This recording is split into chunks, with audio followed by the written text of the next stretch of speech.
Okay.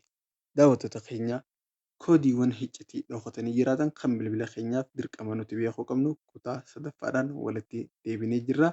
Koodii keenya kanarraa kana mirkaneessu gara dawwala mana moobaayilaa ittiin dawwaluun laayirii keessan seenaa urjii riqicha 88 riqicha urjii 88 riqicha urjii yeroo goonu fuula ajaa'ibaa kanaatu nu baha. Amma nuti wanni teesti godhu yaanu kaam yookaan filaash laayitii bilbila keenyaati kan check godhu yaanu laayit teesting hajuu kana irratti ni cuqaafna. Laayit teesting kana irratti erga cuqaafne akkuma agartan biraayitiin bilbila kanaa hedduu dabalameeti jira jechuudha.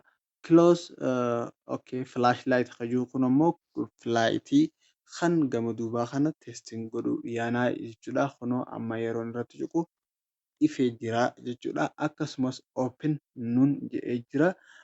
Yeroo cufnu immoo close jedhee jira. Amma bright kan jiru fuuluma ifaa fuulaati kan inni lammaffaa biraa kan jiru kun dark yeroo ta'u bilbilli akkanuma dukkanaa jira argaa jirta.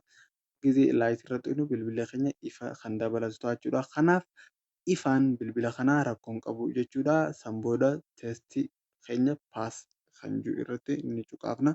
Paas jedhee jira rakkoo hin qabu jechuudha. Viidiyoo akkanaa kanneen biraatiin hanga walitti deebinutti nagaan naaf tura. Wannoon akkanaa kan biraatiif folloo godhaa. Baay'ee baay'ee.